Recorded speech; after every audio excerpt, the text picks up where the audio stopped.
खरं तर असं व्याख्यान आयोजित करणे आणि मुलांच्या समोर मुलांना ते ऐकायला लावणे,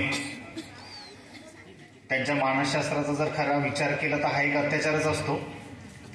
आणि आमचे बरेचसे शिक्षकही त्यासाठी सहमत होतील की आता 3 तास झाले, जवळपास 2 तास झाले ते बसून आहेत आणि परतही त्यांना ऐकायचं आहे. मी हॅलो म्हटलं की तुम्ही हाय म्हणायचं आणि हाय म्हटलं की हॅलो म्हणायचं. कळलं? हाय, हॅलो, हाय. चला, फार काही बोलणार नाही मी, थोडंसं तुम्हाला समजेल, तुम्हाला पटेल अशा काही बाबी सांगतो. मी मध्ये मध्ये चेक करणारे तुमचं लक्ष आहे की नाही आहे. हॅलो, मी मध्ये मध्ये चेक करणारे तुमचं लक्ष आहे की नाही आहे. आजचा हा माझी विद्यार्थी मेळावा. आपण प्रत्येक जण जीवनात कधी ना कधी विद्यार्थी असतो आणि आपल्या जीवनाचा एक भाग असतो की आपण शाळेचे पण विद्यार्थी असतो. तर विद्यार्थी तर आपण आपल्या कायम जीवनामध्ये असतोच, पण आपल्या आयुष्यातला एक फेज असतो की जो आपण त्या शालेय शिक्षणामध्ये घालत असतो. या विद्यालयामध्ये 1996 ला पासआउट झालेली बॅच. ते 96 कळलं की मग मी राजेशकडे बघायला लागल्यावर म्हटलं हा तर माझ्यापेक्षा लहान दिसतो, पण नंतर कळलं 4 वर्षांनी मोठा आहे. तसं सरांनी ज्यांचा उल्लेख केला महादेव ढेंगळे, तर ते माझे मित्र, म्हणजे गोगरीशी संबंध आधीपासूनच आहे. कारण किनीराजा गोगरी म्हणजे फार काही अंतर नाहीये. म्हणजे सगळ्यात आधी जो संबंध आला तो विनोद जाधव, म्हणजे आमचे जे लोले कंपनी आहे किनीराजाची त्यांचे ते आते भाऊ. त्याच्यानंतर सुधाकर साखरे सर केंद्र प्रमुख असतील, महादेव ढेंगळे सर असतील. ढेंगळे सरांनी तर किनराजात आमची शेती बटीनं करायची आणि मग शिमला मिरची तुमचं बघून किनराजात पण मोठ्या प्रमाणात आम्ही ते करायचो. असा सगळा गोगरीशी संबंध आहे. त्याच्यानंतर संतोष बोथे सरांची ओळख झाली. त्यांची ओळख तर एकदम मजेशीर झाली आमची. म्हणजे ते मला किंवा मी त्यांना ओळखत नव्हतो. मला वाटतं काहीतरी युट्यूबवर तुम्ही किंवा गुगलवर काहीतरी बघितलं निपुण भारतच्या संदर्भाने किंवा फ्युचरिटी एज्युकेशनच्या संदर्भाने, आणि मग त्यांनी शोधायला सुरुवात केली हा निलेश घुगे कोण आहे. मग राजेश ढेंगळे सरांच्या माध्यमातून आमची दोघांची ओळख झाली. त्या ओळखीचं रूपांतर म्हणजे सर सध्या जिथे कर्तव्यात आहेत, माऊली कॉलेज ना, सरस्वती कॉलेज शेगावला, सरांच्या कॉलेजमध्ये, नंतर मग अकोल्याला तिथे व्याख्यानं देण्याची पण संधी मिळाली आणि ती सर्व आदरणीय संतोष बोथे सरांमुळे. मित्रांनो, तुम्ही जे इथे बसलेले आहात सध्या, 5वी मध्ये असाल, 6वी मध्ये असाल, 7वी, 8वी, 9वी, 10वी मध्ये असाल, तुम्ही आज काय समजून घ्यायला पाहिजे. बघा, सर मगाशी बोलताना सांगितले की आपल्या आयुष्यातला हा कालावधी असा असतो की तो सहज त्या प्रवाहामधनं चालू असतो आणि आपण जात असतो. ज्याला कुणाला तो प्रवाह कळतो, ज्याला कोणाला त्या प्रवाहातली आपली भूमिका कळते, अरे मी इथं काय करायला पाहिजे, तो यशस्वी होतो. मग यश म्हणजे काय, त्या यशाची व्याख्या म्हणजे काय. आज जसं तुम्ही ऐकत असाल की इथं 96च्या बॅचचे सगळे मुलं बसलेले आहेत. सगळ्यात जास्त नाव कोणाचं निघते, का निघते, तर ते आता काय केलं या गोष्टीमुळे फक्त नाव निघत नाहीये, हे करण्यासाठी काय काय केलं त्यामुळे नाव निघते. त्यामुळे तुमच्या डोक्यात जर असं असेल की आम्हाला संतोष बोथे सारखं असेल किंवा आमचे माजी सैनिक पवार असतील किंवा राजेश ढेंगळे असतील किंवा जे कोणी आपण, की बाबा आपण आत्ता काय कर्म करतो त्यावर डिपेंड आहे की आपलं फ्युचर काय असणार आहे. आणि मी जेव्हा मला राजेश सरांनी फोन केला की सर तुमचा विषय काय ठेवायचा, त्यांनी काहीतरी नाव थोडं वेगळं ठेवलं होतं. मी म्हटलं हा विषय ठेवा की आम्ही भविष्यासाठी तयार आहोत. भविष्यासाठी म्हणजे काय, बघा आज तुमचं वर्तमान आणि तुमचं भविष्य दोन्ही इथे एकत्र बसलेलं आहे. वर्तमान काय आहे, तर तुम्ही 5व्या वर्गात शिकत आहात, 4थीत शिकत आहात, 10वीत शिकत आहात. आणि भविष्य काय, तर हे भविष्य 1996ची बॅच तुमच्या मध्ये बसलेली आहे. तुम्हाला ठरवायचं की याच्यापैकी तुम्हाला काय व्हायचं आणि कोण्या दिशेने जायचं. एक गोष्ट तुम्ही समजून घ्या सगळ्यात महत्वाची, 1996च्या या बॅचला शिक्षक एकच होते.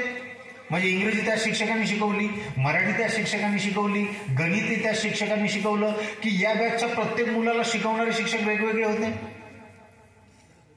एकच होते. मग एकच असूनही आपल्यापैकी कोणी शास्त्रज्ञ बनला, आपल्यापैकी कोणी माजी सैनिक बनला, आपल्यापैकी कोणी शिक्षक बनला, असं विविधता का आहे? तर बऱ्याचदा या विविधतेला असं संबोधल्या जाते की त्याची बुद्धिमत्ता चांगली होती म्हणून तो तसा घडला.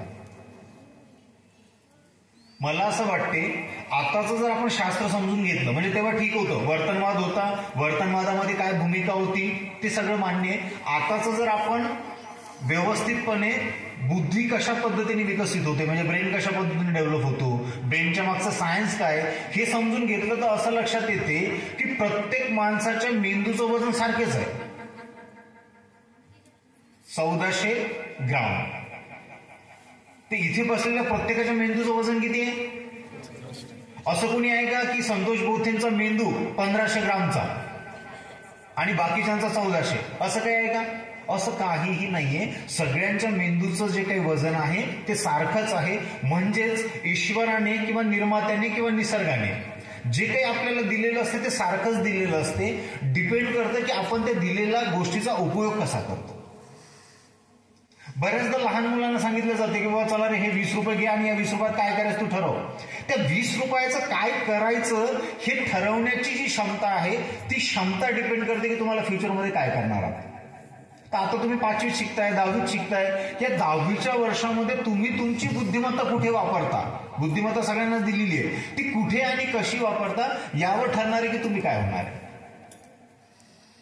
मग ही बुद्धिमत्ता म्हणजे काय, ती वापरायची म्हणजे कशी वापरायची. बघा कुठलंही व्यक्तिमत्व घ्या, त्या व्यक्तिमत्वाच्या आत जर तुम्ही शिरले आणि त्याला उलगडून जर तुम्ही बघितलं तर तुम्हाला हे लक्षात येते की त्या व्यक्तीला आजूबाजूचे घटक कारणीभूत होतेच मोठं करण्यामध्ये, पुढे नेण्यामध्ये, पण त्या घटकांच्या सोबत त्याच्या अंतर्गत प्रक्रिया कशा चालल्या, त्या व्यक्तीने त्या घडणाऱ्या घटकांच्या सोबत समन्वय कसा साधला, ह्या पण गोष्टी फार महत्वाच्या ठरतात.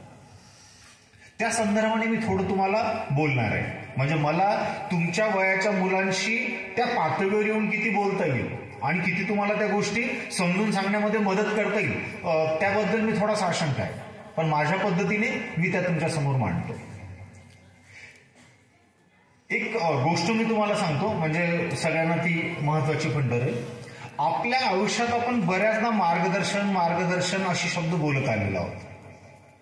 मला असं वाटतं की आपल्या आयुष्यात मार्गदर्शन करणारे खूप लोक येतात, त्यांची किंमत मदत करणाऱ्यांपेक्षा कमी असते. तर माझ्या बोलण्यातनं इथनं जर तुम्हाला मार्गदर्शन होत असेल तर मला असं वाटतं मी इथे येऊन काही मिळवलेलं नाहीये. माझ्या बोलण्यातनं जर तुम्हाला काही मदत झाली, तुम्हाला काही प्रत्यक्षात करता आलं तर मला त्याचा आनंद होईल. मग मार्गदर्शन आणि मदतमध्ये काय फरक आहे? हॅलो, अलर्ट नाहीये तुम्ही? सगळ्यांचा आवाज नाही आला. हाय, मार्गदर्शन आणि मदतमध्ये काय फरक आहे? मार्गदर्शन म्हणजे काय? सायकल चालवताना तुम्हाला मार्गदर्शन मिळालं की मदत मिळाली? कुणाकुणाला सायकल चालवता येते? सायकल चालवायला कोणीतरी शिकवलंय ना तुम्हाला, तेव्हा तुम्हाला मार्गदर्शन मिळालं की मदत मिळाली? मदत मिळाली. कशी? त्याने मागून ते काय सायकलचं कॅरियर असं पकडलं ते कॅरियर आणि सांगितलं बिंदास बस मी आहे मागं, आणि नंतर धक्का मारून सोडून पण दिलं, पण पडू दिलं नाही, तो सोबत होता. ही मदत आहे. पोहणं कोणाकोणाला येते?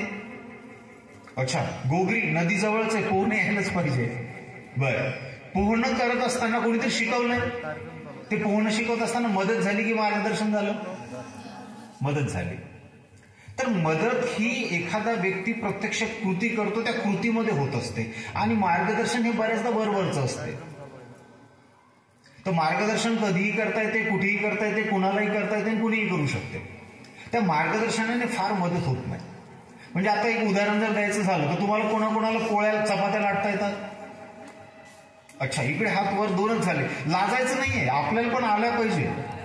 अच्छा, 3 लोकांना, व्हेरी गुड. आता मला जर हा हात खाली करा ना, माहिती तुम्हाला येतात आता. बर, आता ह्या चपात्या लाटण्यासाठी मी तुम्हाला आत्ता मार्गदर्शन करू शकतो. मला लाटता येतात का?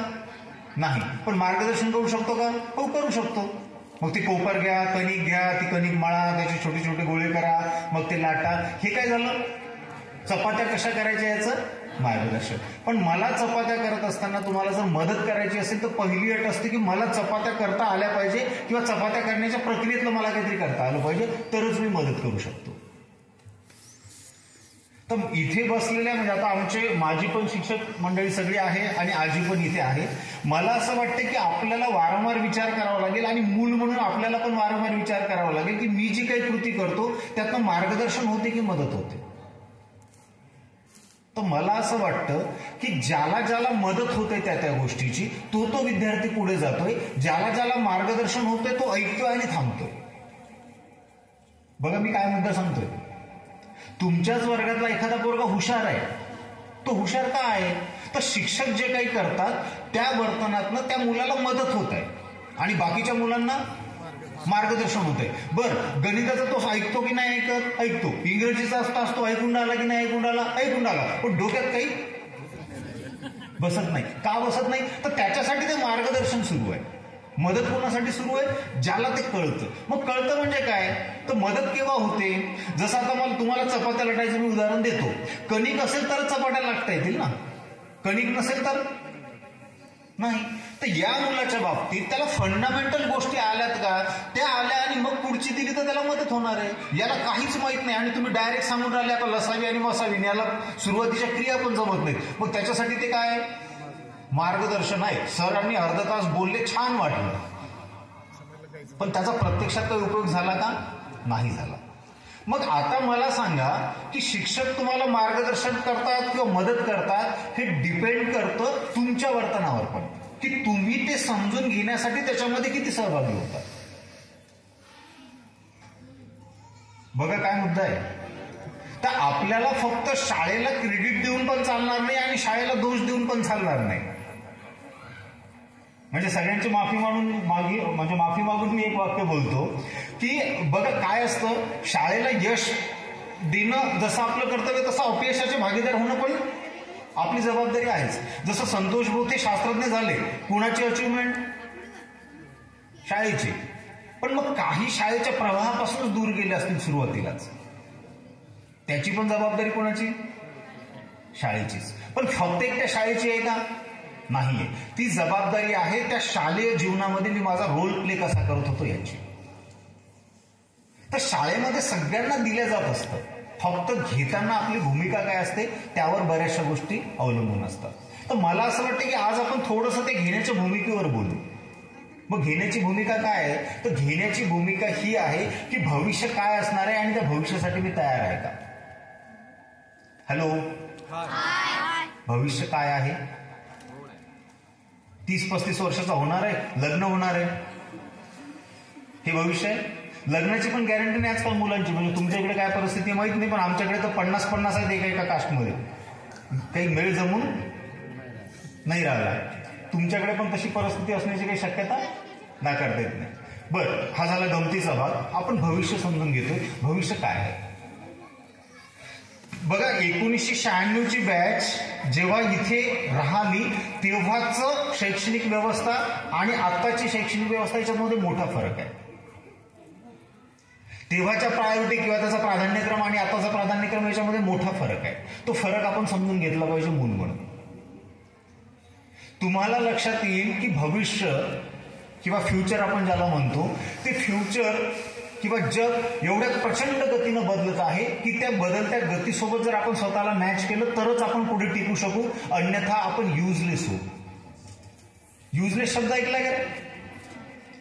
यूज आणि लेस अशा दोन शब्दात मिळून तो एकत्र शब्द बनलाय. यूज म्हणजे वापर करणे आणि लेस म्हणजे कमी. युजलेस म्हणजे एक गंमत म्हणून तुम्हाला सांगतो. तुम्ही जर इंग्रजी देशांमध्ये गेले, म्हणजे जे काही इंग्रजी बोलणारे देश आहेत, पाश्चिमात्य देश आपण ज्याला बोलतो, तिथे जर गेले आणि तिथे जर एखाद्या व्यक्तीला म्हटलं हा युजलेस आहे, काय युजलेस आहे, तर ती एक प्रकारची काय युजलेस म्हणणे म्हणजे एखाद्याला युजलेस म्हणणे म्हणजे काय एक प्रकार, अरे हा युजलेस आहे म्हणजे, तर ती एक प्रकारची शिवी आहे. इंग्रजीमध्ये युजलेस म्हणजे काय एक प्रकारची शिवी आहे. पण मराठी दिनाबद्दल आताच मला वाटतं अमोल भरभरून बोलत होते. तर मराठीमध्ये युजलेस म्हटलं तर असं काही आपल्याला फार काही वाटतच नाही, कारण मराठीची महत्ती एवढी आहे की मराठीतल्या शिव्या जर ऐकल्या आपण तर युजलेस काहीच नाही वाटत. तर आपण काय समजून घेतोय की तिथे असं म्हटलं जाते की एखादा व्यक्ती युजलेस म्हणजे त्याला शिवी दिल्यासारखं वाटतं. तर एक मोठा तत्ववेत्ता आहे युवल नोआ हरारी नावाचा, आणि त्याने एक संशोधन केलेलं आहे आणि त्या संशोधनाअंती तो असं म्हणतो, औद्योगिक क्रांती जेव्हा आली, तुम्हाला थोडंफार 10वी-12वीच्या मुलांना याचा अंदाज येत असेल, औद्योगिक क्रांती म्हणजे काय, जेव्हा मशिनरीज आल्या, ह्या मशिनरी आल्या की जगामध्ये 2 प्रकारचे वर्ग तयार झाले. त्यातला एक वर्ग होता कामगार आणि दुसरा होता भांडवलदार. कामगार म्हणजे काय, जे काम करायचे ते, आणि दुसरा वर्ग भांडवलदार, जे पैसे पुरवायचे ते. आता तो युवल नोआ हरारी असं म्हणतो की टेक्नॉलॉजी, आणि टेक्नॉलॉजी म्हणजे विशेषतः एआय. एआय माहिती का तुम्हाला? एआय असं नाही, एआय म्हणजे आर्टिफिशियल इंटेलिजन्स. एआय म्हणजे आर्टिफिशियल इंटेलिजन्स. युट्यूब कोण कोण बघते? युट्यूब कोण कोण बघते? अच्छा, कोणीच बघत नाही. बर, ठीक आहे, सगळे बघता, काही सांगायची गरज नाही, माहिती आहे मला. तर ते युट्यूबला कधी कधी विचारा एआय काय आहे, ते एआय तुम्हाला सांगेल की पुढचं भविष्य काय आहे. तर ते युवल नोआ हरारी असा म्हणतो की सध्या वीक एआय, वीक व्हर्जन आहे, फार काही ताकदवान नाही आहे तो, आणि तो ताकदवान नसून सुद्धा त्याने माणसाला कंट्रोल करणं सुरू केलंय. कोणी सुरू केलं कंट्रोल करणं? एआयने. तुम्हाला एक उदाहरण सांगतो, एकदम समजायला सोपं जाईल. फेसबुक कोण कोण बघते? Instagram, YouTube. अच्छा, संतोष सर, आपण कालबाह्य होतो. मी त्या दिवशी मला वाटतं अकोल्याला पण विचारलं का फेसबुक, तर म्हटलं सर तुम्हारे जमाने का था, हमारे जमाने का इंस्टाग्राम आहे. सर, हे हात वर करणारे बघा, हे इंस्टाग्राम म्हटल्या सगळे हात वर झाले, त्यांना बाकी काही म्हटलं तर काही माहित नाही, इंस्टाग्राम माहित आहे. एक तुम्हाला गंमत सांगतो, ही एआय काय करत आहे, म्हणजे आमच्या शिक्षक लोकांना पण अनुभव येईल त्याचा. एआय माणसाचा ब्रेन कंट्रोल करतोय किंवा माणसाला कंट्रोल करतोय. बघा पुढचं भविष्य कसं असणार आहे. जसं आता फॉर एक्झाम्पल तुम्ही काय केलं, एखादी वस्तू तुम्हाला घ्यायची होती, मग तुम्ही ती वस्तू कुठे विकत घेता? आता हॅलो, एखादी वस्तू तुम्हाला विकत घ्यायची, कुठून घेता? दुकानात, बरोबर. पण ते दुकान आता कुठे आहे? मोबाईलमध्ये दुकान आहे का? त्या दुकानाचं नाव काय? विशो. बर, अमेझॉन, फ्लिपकार्ट, हे सगळे दुकानं तुम्हाला माहित आहेत. सरांना माहित असतील की नाही याचा डाऊट आहे, पण तुम्हाला माहित आहे. मग या दुकानात तुम्ही एखादी कुठली तरी वस्तू घ्यायला गेले होते, तिथं घेता घेता तुम्हाला एक घड्याळ दिसली, बरोबर. आणि ती घड्याळ तुम्ही थोडा वेळ पाहिली, त्याची किंमत काय आहे, कशी आहे, वगैरे वगैरे वगैरे. आणि तुम्हाला ती घड्याळ काही घ्यायची नव्हती, तुम्ही बाहेर पडले, आणि मग थोड्या वेळाने तुम्ही इंस्टाग्रामवर गेले, 1-2 तासाने. काय दिसतं इंस्टाग्रामवर? कशाची जाहिरात दिसते? त्या घड्याळीची. कोण्या घड्याळीची? जी तुम्हाला घ्यायचीच नव्हती. तुम्ही फक्त त्या अमेझॉनवर गेले होते आणि थोड्या वेळ ती बघितली होती कशी दिसते, लगेच इंस्टाग्रामवर जाहिरात कशाची आली? त्या घड्याळीची. बर, मग आता तुम्ही ती घड्याळ घ्यायचीच नव्हती, परत बाहेर पडले, थोड्या वेळाने फेसबुकवर गेले, फेसबुकवर पण कशी जाहिरात दिसते? त्याच घड्याळीची. आता तुम्हाला घ्यायचीच नाही, तुम्ही बाहेर पडले, नंतर युट्यूबला गेले, युट्यूबला पण जाहिरात कशाची दिसते? त्याच घड्याळीची. आणि आता फक्त जाहिरात दिसत नाही, तर टायमर लावतात, सांगतात आता या घड्याळीवर इतका टक्के ऑफर, आणि एवढ्या वेळेला तुम्ही खरेदी कराल तर तुम्हाला तशी ती ऑफर मिळेल. मग आपण परत ती ओपन करतो, अरे चला एवढी छान घड्याळ एवढ्या कमी किमतीत मिळत आहे, आणि मग असं करता करता ती घड्याळ आपण घेऊन टाकतो. घड्याळ घ्यायची होती का? पण घेतली का? ती घड्याळ घ्यायला तुम्हाला भाग कोणी पाडला? त्याला म्हणतात एआय, जो सध्या वीक आहे, आर्टिफिशियल इंटेलिजन्स. आधी तुम्ही दुकानात, कपड्याच्या दुकानात एखाद्या जात होते किंवा किराणा दुकानात जात होते, आणि एखादी नवीन वस्तू बघितली की तो तुम्हाला पटवून सांगत होता किती छान आहे. आता त्या माणसाची गरज राहिली नाही, ते पटवून सांगण्याचं काम कोण करते? एआय करते. आता मला सांगा, जगात किती कंपन्या असतील घड्याळीच्या? घड्याळी किती असतील आणि जगात लोक किती असतील? या सगळ्या कंपन्यामधनं, या सगळ्या घड्याळामधनं, या सगळ्या लोकांमधनं त्यानं बरोबर तुम्हाला ओळखलंय की याला घड्याळ घ्यायची, आणि फक्त ओळखलं नाही तर तुम्हाला पटवून दिलंय की ही घड्याळ तुम्हाला घ्यावी लागणार आहे. AI आर्टिफिशियल इंटेलिजन्स वीक आहे. हे जसा जसा स्ट्रॉंग होईल तशी तशी आणखी मजा येणार. थोडं एक उदाहरण तुम्हाला सांगतो, म्हणजे संतोष सरांना तर माझ्यापेक्षा या बाबतीत जास्त माहिती असेल. आता असे काही सध्या ऍप आले मोबाईलमध्ये की तुम्ही किती पावलं चालला हे मोजता येते. बऱ्याच लोकांना हे माहित असेल की किती पावलं चालला हे कोण काउंट करते, मोबाईलमध्ये ते ऍप काउंट करते. किंवा स्मार्ट वॉच पण आलाय, ते तुमच्या बीपी वगैरे वगैरे सगळ्या गोष्टी काउंट करते. पुढच्या 2-4 वर्षामध्ये असे काही ऍप असतील की जे तुमच्या पूर्ण बॉडीच्या अंतर्गत काय चाललं ते मेजर करतील, मोजतील आणि तुम्हाला वेळोवेळी फीडबॅक देत राहते. तो फीडबॅक कसा असेल, तुमच्या हृदयाची ही रक्तवाहिनी एवढी एवढी ब्लॉकेज झालेली आहे, तिचा आकार एवढा आहे, तिच्यामध्ये एवढं ब्लॉकेज आहे आणि पुढच्या 8 दिवसामध्ये ते एवढं ब्लॉकेज होणार. तुम्हाला मरायचं नसेल तर या दवाखान्यात जा आणि त्याचं ऑपरेशन करून घ्या. हे कोण सांगेल? मोबाईलच सांगेल. हे कुठलं व्हर्जन आहे? AIचं स्ट्रॉंग व्हर्जन. मग आता विचार करा, डॉक्टरचं काम संपत आहे. आता विचार करा, बरेचसे कामं लोकांचे संपत आहेत. तर तो युव्हल नोआ हरारी म्हणतो हे AI जेव्हा स्ट्रॉंग होईल तेव्हा नव्याने 2 वर्ग अस्तित्वात येतील. त्यातला एक वर्ग असेल ज्याला म्हटलं जाईल युजफुल म्हणजे कामाचा, आणि दुसरा वर्ग युजलेस म्हणजे बिनकामाचा.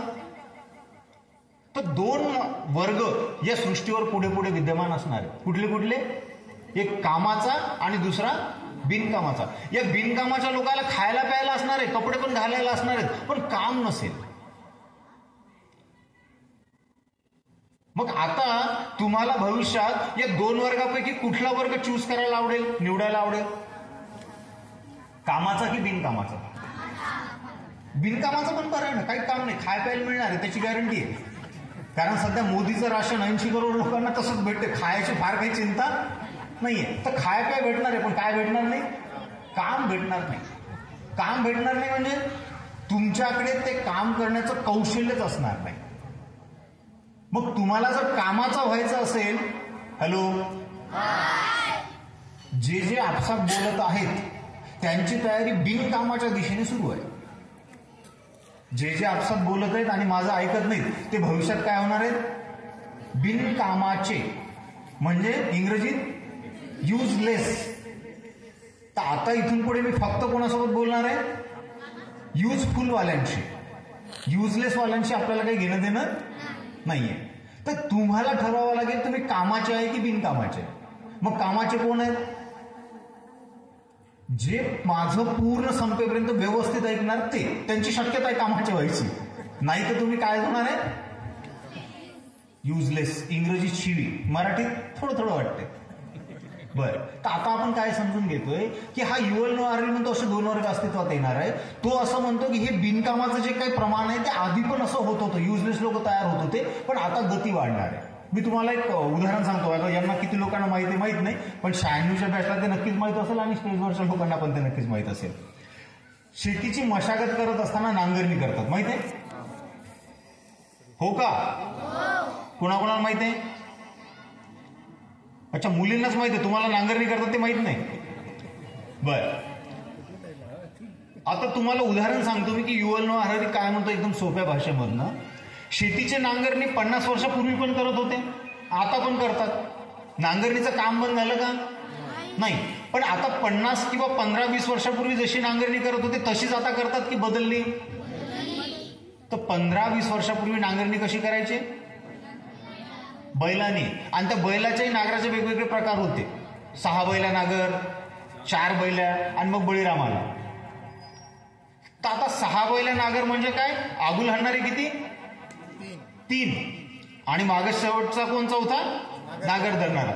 तर ते आगुल हाणणाऱ्यापैकी आपल्यापैकी बरेच जण असतील, म्हणजे 96ची असायची शक्यता आहे. मी पण आहे, कारण मी 2000चा असून पण. तर ते पुढचे आगुल हाणणं म्हणजे मजेशीर असायचं. मागून ढेकळं फेकून मारायचं, ते बरोबर बैल नाही आणले की. तर मित्रांनो, नांगरण्याचं काम बंद झालेलं नाहीये, पण आता तुमच्या गावात कोणी येऊन सकाळी म्हणते का किंवा आगुल हाणायला चाल? नांगराचं काम आहे का? आहे, पण आगुल हाणण्याचं कौशल्य आउटडेटेड झालं. मग आता सध्या कशाचं कौशल्य? ट्रॅक्टर आणि ड्रायव्हर. मग आगुल हाणणारे सध्याच्या परिस्थितीत काय झाले त्या कामाच्या बाबतीत? युजलेस, बिनकामाचे. ते काही कोणी सांगणार नाही तुम्हाला. मग आता कामाचा कोण आहे? ट्रॅक्टरचा ड्रायव्हर आणि ट्रॅक्टर. पुढच्या 10 वर्षांनी काय होईल असं वाटतं तुम्हाला? कोणीतरी लॅपटॉप घेऊन ओपन केलेला असेल, 5-10 नागर असे जातील यंत्र आणि नागरणी करून येतील, ड्रायव्हरचं काम नसेल. मग आजचा जो ड्रायव्हर सध्या युजफुल आहे तो भविष्यात काय होणार आहे? युजलेस. तर बघा, आधी आगुल हाणणारा युजफुल होता, ट्रॅक्टरचा ड्रायव्हर आला की तो युजलेस झाला. आता सध्या ट्रॅक्टरचा ड्रायव्हर युजफुल आहे नांगरण्याच्या बाबतीत, पण भविष्यात तो काय होणार आहे? युजलेस. मग आता युजफुल कोण राहिलं? तो जो कोणी आगुल हाणत होता तो शिकला, जसं मी पण आगुल हाणत होतो. मग मी काय केलं? आगुल हाणण्याच्या बाबतीत नाही, पण दुसरे कौशल्य मी मिळवले, त्यामुळे आज मला असं वाटतं की मी युजफुल आहे. तर आपल्याला नांगरण्याचं काम बंद नाही पडणार, पण नांगरण्याच्या बाबतीतली कौशल्य बदलत जाणार आहे. सेम थिंग, तशीच गोष्ट शिक्षकाचं काम बंद पडणार नाहीये, पण शिकवण्याच्या पद्धती आणि तंत्र बदलत जाणार आहे. बघा, आपण इतिहासात फार रमतो, तेव्हाचे गुरुजी असे मारायचे, तेव्हाचे गुरुजी तसे मारायचे. आता तसं मारता येत नाही, करता येत नाही. मग तरीही मुलं शिकले पाहिजे, त्यासाठी तंत्र बदललेले आहेत, त्यासाठी पद्धती बदललेल्या आहेत, आणि वेगवेगळं जग काय शिकते ते समजून घ्यावं लागेल. याच्याशी जुळून जो घेणार आहे तो पुढे फ्युचरमध्ये अपडेट राहणार आहे.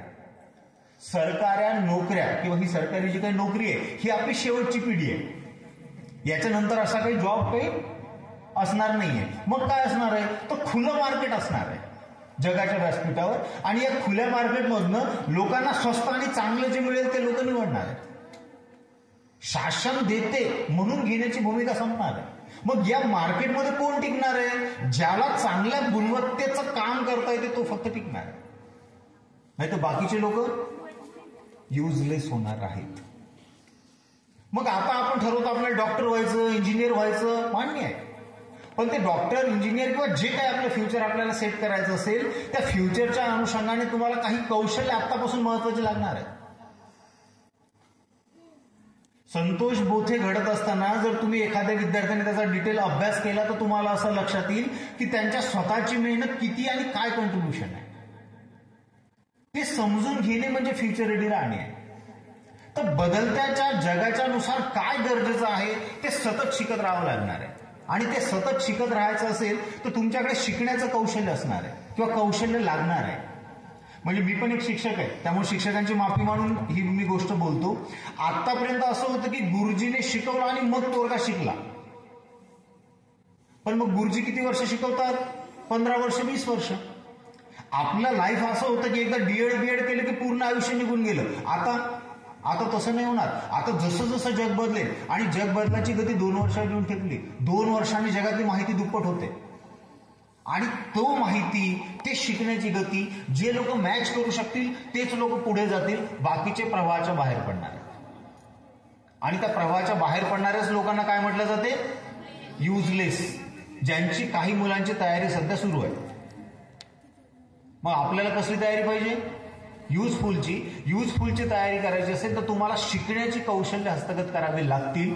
या शिकण्याच्या कौशल्याला किंवा लर्निंग स्किल्सला किंवा अध्ययन कौशल्याला पाश्चिमात्य देश 21st सेंचुरी स्किल्स असे म्हणत आहेत. काय म्हणत आहेत? 21st सेंचुरी स्किल्स, 21व्या शतकातील कौशल्य. सध्या कुठलं शतक चालू आहे आपलं? 21वं. तुमची ही जी पिढी आहे ना, ही पिढी मोठ्या बदलाला सामोरे जाणार आहे. आम्ही तर पुढचे 20-25 वर्ष कसे बसे जगून घेऊ, पण तुमचं भविष्य फार वेगळं असणार आहे. म्हणजे जसं आता येतं तर बऱ्याच लोकांनी सांगितलं की बा आम्ही शाळा एखाद्या खोलीत किंवा झोपडीत भरलेली पण बघितली आणि या इमारतीत पण बघितली. तुमच्यातले काही लोक नंतर जेव्हा या स्टेजवर येतील तेव्हा म्हणतील की ही शाळा आम्ही इथं पण बघितली आणि अंतराळात पण बघितली. शक्यता नाकारता येत नाही. एवढ्या मोठ्या बदलांना ही पिढी सामोरे जाणार आहे. या पिढीच्या अप्रोचने जर विचार केला तर तुम्ही लर्निंग कौशल्य हस्तगत करणं फार गरजेचं असणार आहे. इथून पुढे टिकायचं असेल तर रोज शिकावं लागेल. रोज म्हणजे 96च्या बॅचला पण शिकावं लागेल. आज आपण गमतीत वर्गात गेलो, वर्गात बसलो, तेवढा इतिहास आठवला. मला असं वाटतं की इथून पुढे टिकायचं असेल तर खरंच शिकणं सुरू करावं लागेल. मग खरंच शिकणे याचा अर्थ शाळेत जाऊन शिकणे असा नाहीये, पण लर्निंग स्किल्स अडॉप्ट करणे हा त्याचा अर्थ आहे, आणि प्रत्येकाला ते गरजेचे आहेत. मित्रांनो, एआयने मोठ्या प्रमाणात क्रांती घडवलेली आहे, आणि ती क्रांती एवढ्या मोठ्या प्रमाणात जाते की तांत्रिक क्रांती तर ठीक आहे, पण भावनिक विश्वावर पण तो आता आपली पकड मजबूत करत आहे. जसं तुम्हाला चॅट जीपीटी माहिती आहे? चॅट जीपीटी कोण ऐकलं? अच्छा, तू ऐकलं, व्हेरी गुड. चॅट जीपीटी माहिती आहे. सर आपल्याला माहित असायची शक्यता जरा कमी आहे, पण मुलांना ते सगळं माहिती आहे. चॅट जीपीटी काय करते माहिती आहे का सध्या?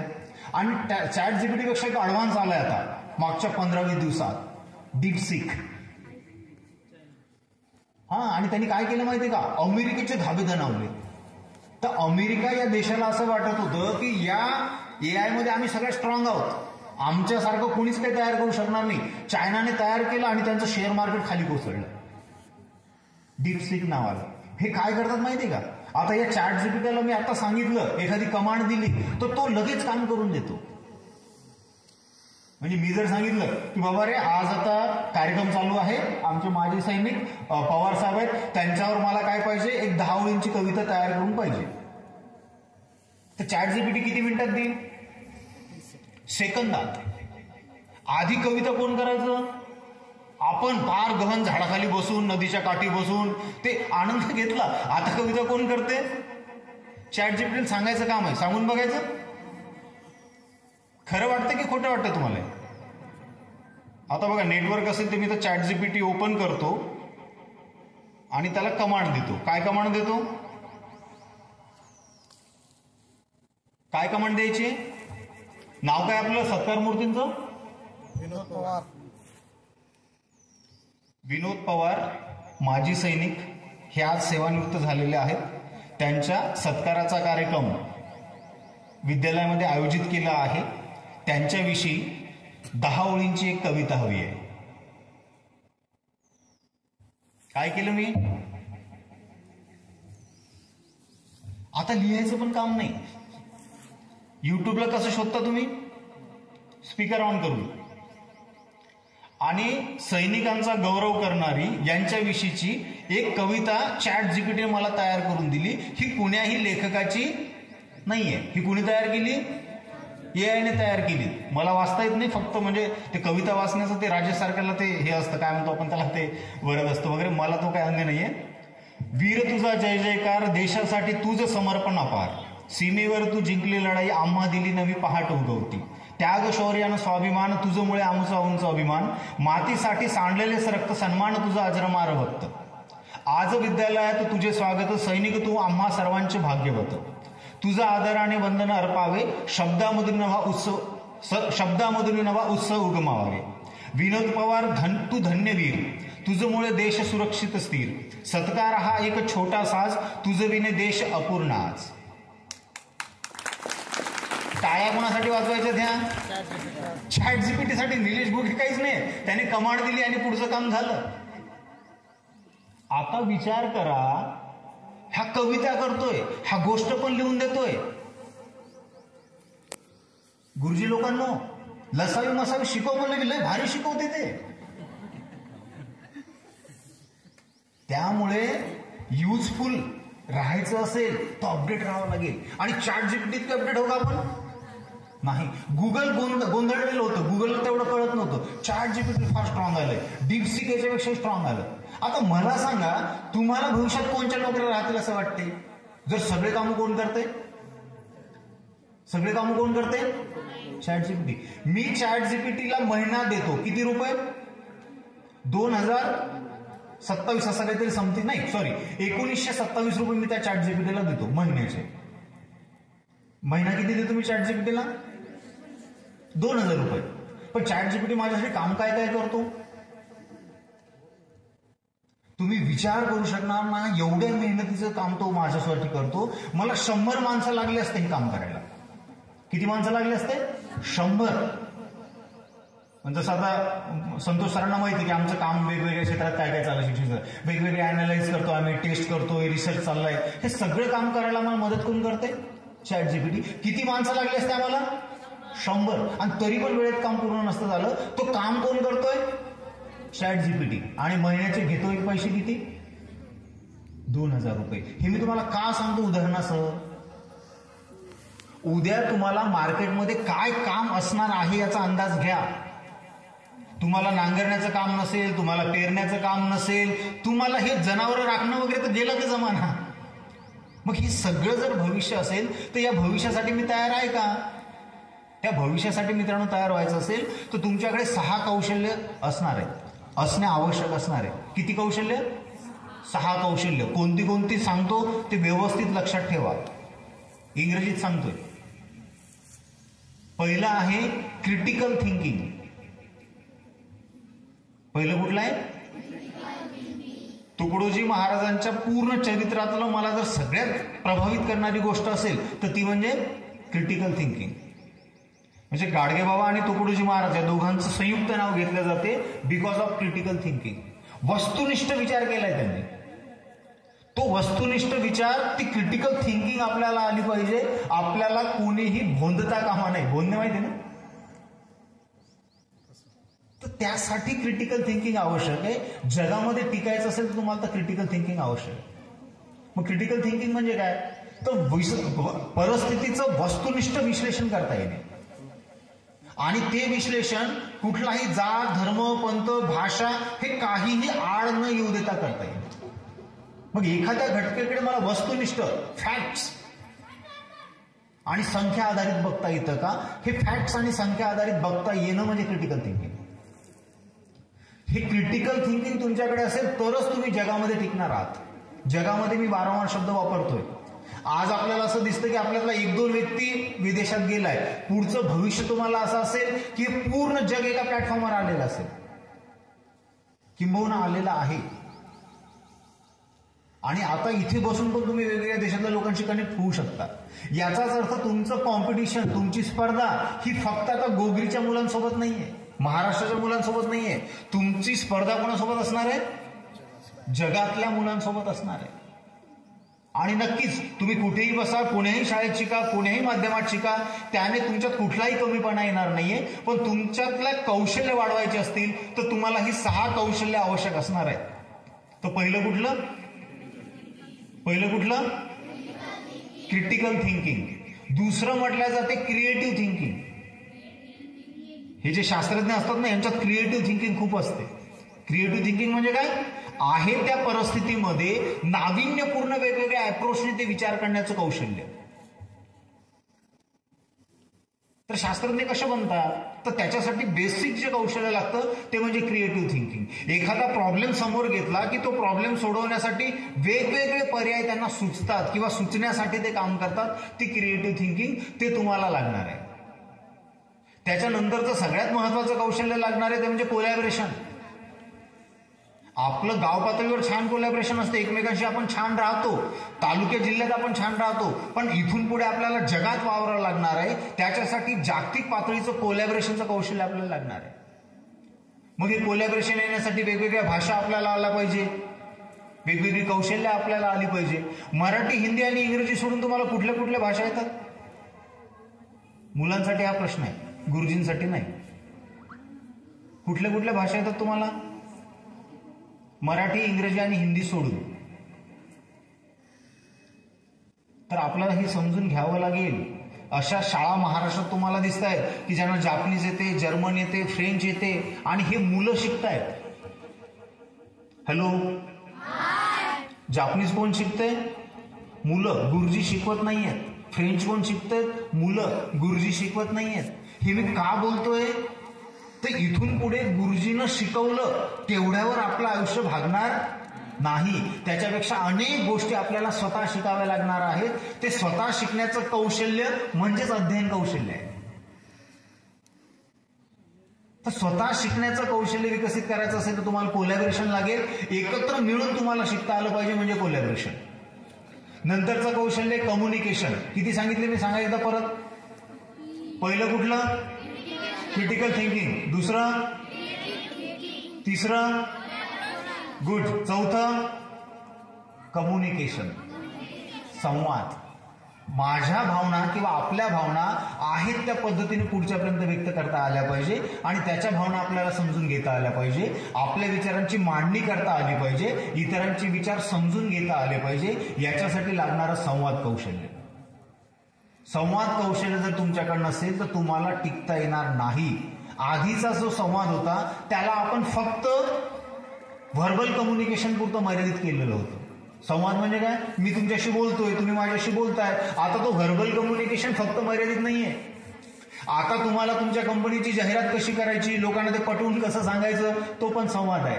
लोकांच्या भावना ओळखून तुमचा प्रोडक्ट कसा प्रेझेंट करायचा तो पण संवाद आहे. लोकांकडनं मतं कसे मागायचे तो पण संवाद आहे. तर हे सगळं संवाद कौशल्य पण तुमच्याकडे असणं गरजेचं आहे. याच्यानंतर भारत देश म्हणून आपण आणखी 2 नव्याने कौशल्य त्याच्यामध्ये जोडली. पाचवं कुठलं? कॉन्फिडन्स, आत्मविश्वास. आपल्याला बऱ्याच गोष्टी येतात पण आत्मविश्वास नसतो. तर तो आत्मविश्वास तुमच्याकडे असला पाहिजे. आत्मविश्वास असला की पोरगा चुणचुणीत दिसतो, शिक्षकांना हवा असा वाटतो, नाही कॉन्फिडंट आहे म्हणजे मस्त बोलतो, मस्त व्यक्त होतो. तर तो कॉन्फिडन्स आणावा लागतो. तो कॉन्फिडन्स येतो कशाने? ह्या 4 कौशल्यावर काम केलं की कॉन्फिडन्स येतो. तुमच्यात कॉन्फिडन्स नसेल तर तुम्हाला खूप अडचणींना सामोरं जावं लागतं. मग कॉन्फिडन्स येण्यासाठी काय?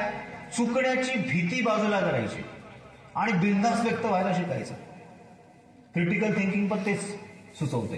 प्रश्न बिनधास्त विचारायचे, मोकळेपणाने व्यक्त व्हायचं, तो तुमचा कॉन्फिडन्स वाढवतो. आणि 6वं कौशल्य आहे जे फार महत्वाचं आहे, त्याला म्हटलं जाते कम्पॅशन. 5वं कुठलं? Confidence, very good. आणि 6वं कम्पॅशन. कम्पॅशन म्हणजे करुणा. करुणा म्हणजे मला इतरांसोबत वागत असताना मी स्वतःला त्याच्या जागी ठेवून त्याची पूर्ण परिस्थिती समजून त्याच्यासोबत वागतो, हे कम्पॅशन. मित्रांनो, हे जे 6 C सांगितल्या जातात हे 21व्या शतकासाठी आवश्यक आहे. सध्या आमचं ज्या पद्धतीने जगणं चाललंय आणि 21वं शतक जसं जसं पुढे जाईल तसं तसं आमच्या जगण्यामध्ये खूप मोठे बदल होणार आहे. मग ते सासू सुनेचं भांडण आता जसं होते तसं भविष्यात कसं असेल याचे रंग तुम्हाला वेगवेगळे दिसतील. कम्पॅशन असेल तर ते कमी होतील. आता वृद्धाश्रमाचा मोठा प्रश्न येतोय. मुलं आपल्या आई वडिलांना, बरोबर, हे कशामुळे? तर लॅक ऑफ कम्पॅशन. कम्पॅशनची भावना नाहीये. तर ती कम्पॅशन हे कौशल्य पण विकसित करणं गरजेचं आहे. ह्या 6 Cलाच काही लोक अध्ययन कौशल्य असं म्हणतात. हॅलो, या 6 Cला लोक काय म्हणतात? पाश्चिमात्य देश लर्निंग स्किल्स, अध्ययन कौशल्य असं म्हणतात. तर जगातले जे काही तत्ववेत्ते आहेत, अभ्यासक आहेत, ते असं म्हणतात की आपल्याला जर फ्युचर रेडी राहायचं असेल, भविष्यासाठी तयार राहायचं असेल तर आपल्याला अध्ययन कौशल्य आले पाहिजे. अध्ययन कौशल्य म्हणजेच काय? हे 6 C. हे 6 C आले की कुठलीही गोष्ट आपल्याला स्वतः शिकता येते. हॅलो, अध्ययन कौशल्य आले की कुठलीही गोष्ट आपल्याला स्वतः शिकता येते. तुम्हाला कुठलीही गोष्ट जर स्वतः शिकता येईल तर तुम्ही भविष्यासाठी तयार आहात, अन्यथा नाही. तुम्ही जर म्हटलं निंगोट सर जेव्हा शिकवतील तेव्हाच आम्ही शिकू, तर निंगोट सर काय शिकवणार आहेत? वर्षभरात जेवढं काही शक्य आहे तेवढं. पण तुम्हाला शिकावं किती लागणार आहे? मोजता येणार नाही एवढ्या गोष्टी. मग त्या सगळ्या शिकायच्या असतील तर त्यासाठी काय लागणार आहे? शिकण्याची कौशल्य. तर युनेस्को नावाची एक संघटना जागतिक, ती असं म्हणते की शिकणे म्हणजे लर्निंग टू लर्न. इतिहास, भूगोल, विज्ञान शिकणे म्हणजे शिक्षण नाही. तर आता आपण जे सांगत होतो बाबा विज्ञान असं शिकलो, गणित असं शिकलो, कसा शिकला हेच महत्वाचं आहे. काय शिकला याला फार महत्वाचं नाहीये. एक उदाहरण तुम्हाला देतो. हॅलो, एक उदाहरण तुम्हाला देतो, एकदम समजायला सोपं जाईल. समजा 6व्या-7व्या वर्गामध्ये कुठलं तरी आपल्याला एक अण्णाभाऊ साठेंचा पाठ आहे. कोण्या वर्गात? 6वी. मग आता अण्णाभाऊ साठेंचा पाठ का शिकायचा 6व्या वर्गात?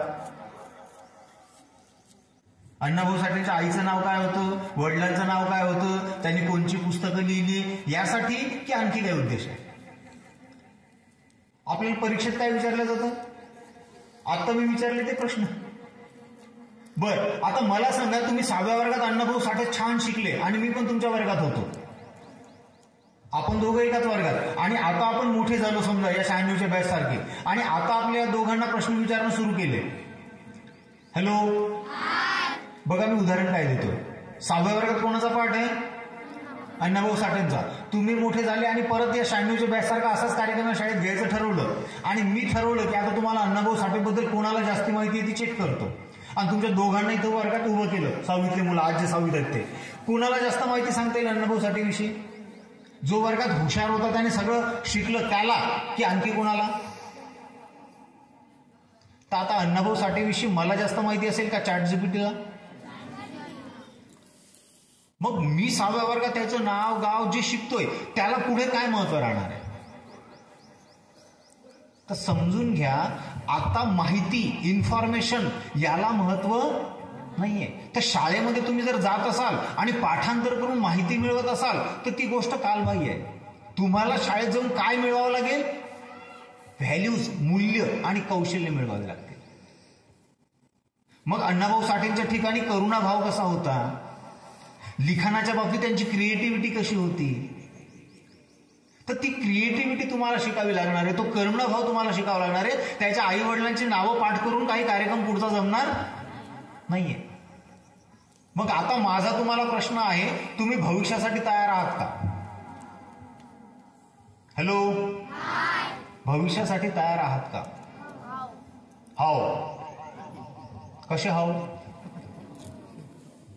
तर भविष्यासाठी तयार राहायचं असेल तर आजपासून सुरुवात करावी लागेल की मी माझे लर्निंग स्किल्स डेव्हलप करेल, अध्ययन कौशल्य डेव्हलप करेल आणि सरांनी सांगितल्याच्या आधी मी शिकून येईल. मला तुम्हाला सांगायला आवडेल, आम्ही ज्या शाळेंसोबत काम करतो त्या शाळेतले बरेचसे मुलं वर्गात पाठ शिकवायच्या आधी त्यांचं पूर्ण शिकून झालेलं असते आणि मग गुरुजींसमोर आव्हान असते की आता याला पुढचं आणखी काय सांगायचं. तसं आव्हान जर तुम्ही तुमच्या शिक्षकांसमोर निर्माण केलं तर तुम्ही भविष्यासाठी तयार आहात. पण जर तुमच्या वर्गात अशी प्रक्रिया घडत असेल, हे बरोबर उद्या हा पाठ करून आणा, मी शिकवलाय, प्रश्न उत्तर करून आणा आणि मग तुम्ही करून आणत असाल तर मग तुम्ही युजलेस होणार आहात. तुम्ही युजफुल केव्हा होणार आहात? गुरुजी उद्या तुम्ही ते शिकवा पण आजच आम्ही सगळं शिकून येतो आणि उद्या तुम्ही आम्हाला याच्यातलं आणखी भावविश्व उलगडून सांगा, मग तुम्ही फ्युचर रेडी आहात. तुम्ही जर ते रिपिटेशन, पाठांतर त्या गोष्टीमध्ये गुंतलेले असाल तर तुम्ही भविष्यात टिकणार नाहात.